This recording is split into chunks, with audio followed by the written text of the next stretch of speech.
का कहाला हेतना भौजाई हम जहाँ मर्जी तहाँ जा सकेला जो तोर माफ हमारे कि बाप के ना हो तारा दादा के ना हो कि मंचवा से जोइब कि करब डरामा ई मंच तारा बाप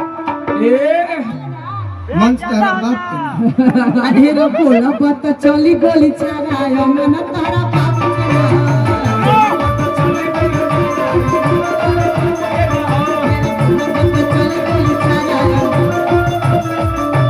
बाप के ना हो तारा दादा के ना हो कहाँ भगवान के हो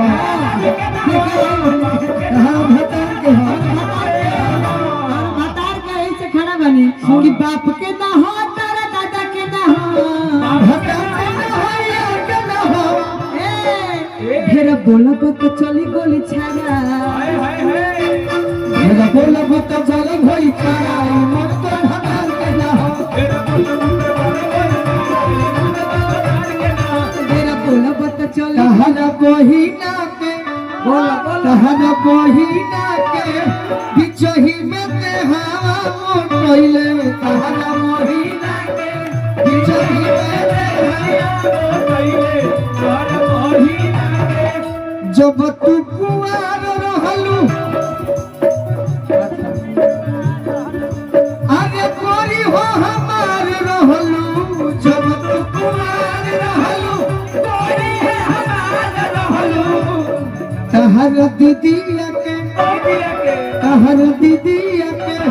बिचही में ते हवा मोटइले दीदिया के बिचही में ते हिया मोटइले तार दीदिया के पीछे घूमी पीछे पीछे घूमी ना आगे घूम अच्छा हम पीछे घूमते हैं तू आगे घूम घूम मजाक ना आगे तन की घूम है आगे पीछे ही ना बानी ना हे तरह ऐसे होगा अरे हे अच्छा होई से ऐसे ही रहिया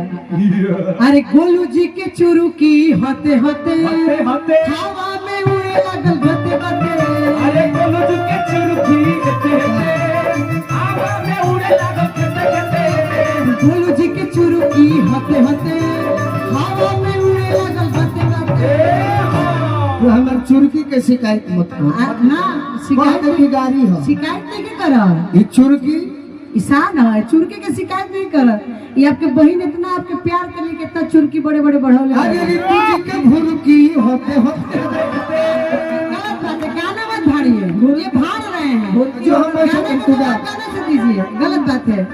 कि इनकर बहिना कहेली कटवालो भैया छटवालो भैया ब्यूटी पार्लर में सेट करवालो भैया ये बोलू भैया अना तो बढ़ जाई चुरुकी होते होते भुलावा में उड़े लगी गोते गोते